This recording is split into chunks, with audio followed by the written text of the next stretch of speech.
जय श्री हरि विष्णु। ओम नमो भगवते वासुदेवाय। जया एकादशी व्रत कथा। धर्मराज युधिष्ठिर बोले, हे भगवान, आपने माघ मास के कृष्ण पक्ष की सटतिला एकादशी का अत्यंत सुंदर वर्णन किया। आप स्वदेज, अंडज, उदिज और जरायुग चारों प्रकार के जीवों के उत्पन्न, पालन तथा नाश करने वाले हैं। अब आप कृपा करके माघ शुक्ल एकादशी का वर्णन कीजिए। इसका क्या नाम है, इसके व्रत की क्या विधि है और इसमें कौन से देवता का पूजन किया जाता है। श्री कृष्ण कहने लगे कि हे राजन, इस एकादशी का नाम जया एकादशी है। इसका व्रत करने से मनुष्य ब्रह्म हत्यादि पापों से छूटकर मोक्ष को प्राप्त होता है तथा इसके प्रभाव से भूत पिशाच आदि योनियों से मुक्त हो जाता है। इस व्रत को विधि पूर्वक करना चाहिए। अब मैं तुमसे पद्म पुराण में वर्णित इसकी महिमा की एक कथा सुनाता हूँ। देवराज इंद्र स्वर्ग में राज करते थे और अन्य सब देवगण सुखपूर्वक स्वर्ग में रहते थे। एक समय इंद्र अपनी इच्छा अनुसार नंदन वन में अप्सराओं के साथ विहार कर रहे थे और गंधर्व गान कर रहे थे। उन गंधर्वों में प्रसिद्ध पुष्पदत्त तथा उसकी कन्या पुष्पवती और चित्रसेन तथा उसकी स्त्री मालिनी भी उपस्थित थे। साथ ही मालिनी का पुत्र पुष्पवान और उसका पुत्र माल्यवान भी उपस्थित थे। पुष्पवती गंधर्व कन्या माल्यवान को देखकर उस पर मोहित हो गई और माल्यवान पर काम बाण चलाने लगी। उससे अपने रूप, लावण्य और हाव भाव से माल्यवान को वश में कर लिया। हे राजन, वह पुष्पवती अत्यंत सुंदर थी। अब वे इंद्र को प्रसन्न करने के लिए गान करने लगे, परंतु परस्पर मोहित हो जाने के कारण उनका चित्त भ्रमित हो गया था। इनके ठीक प्रकार से न गाने तथा स्वर ताल ठीक नहीं होने से इंद्र इनके प्रेम को समझ गया और उन्होंने इसमें अपना अपमान समझकर उनको शाप दे दिया। इंद्र ने कहा, हे मूर्खों, तुमने मेरी आज्ञा का उल्लंघन किया है, इसलिए तुम्हारा धिक्कार है। अब तुम दोनों ही स्त्री पुरुष के रूप में मृत्यु लोक में जाकर पिशाच रूप धारण करो और अपने कर्म का फल भोगो। इंद्र का ऐसा श्राप सुनकर वे अत्यंत दुखी हुए और हिमालय पर्वत पर दुखपूर्वक अपना जीवन व्यतीत करने लगे। उन्हें गंध, रस तथा स्पर्श आदि का कुछ भी ज्ञान नहीं था। वहाँ उनको महान दुख मिल रहे थे। उन्हें एक क्षण के लिए भी निद्रा नहीं आती थी।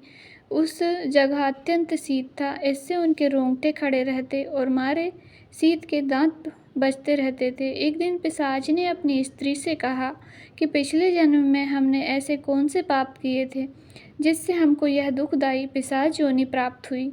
इस पिशाच योनि से तो नरक के दुख सहना ही उत्तम है, अतः हमें अब किसी प्रकार का पाप नहीं करना चाहिए। इस प्रकार विचार करते हुए वे अपने दिन व्यतीत कर रहे थे। देवयोग से तभी माघ मास में शुक्ल पक्ष की जया एकादशी आई।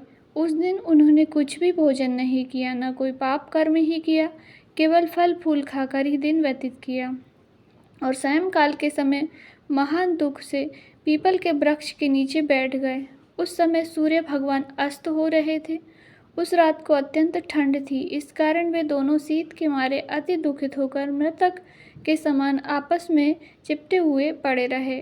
उस रात्रि को उनको निद्रा भी नहीं आई।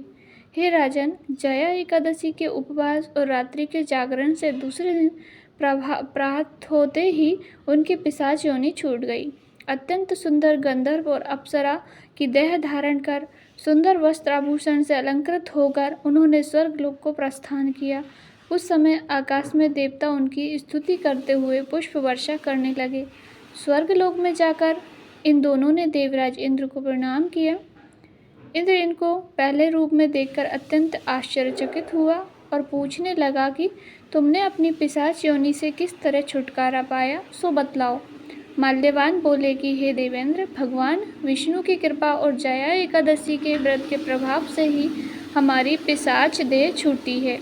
अब इंद्र बोले कि हे माल्यवान, भगवान की कृपा और एकादशी का व्रत करने से न केवल तुम्हारी पिशाच योनि छूट गई, वरन हम लोगों के भी वंदनीय हो गए हैं, क्योंकि भगवान विष्णु और शिव के भक्त हम लोगों के वंदनीय हैं।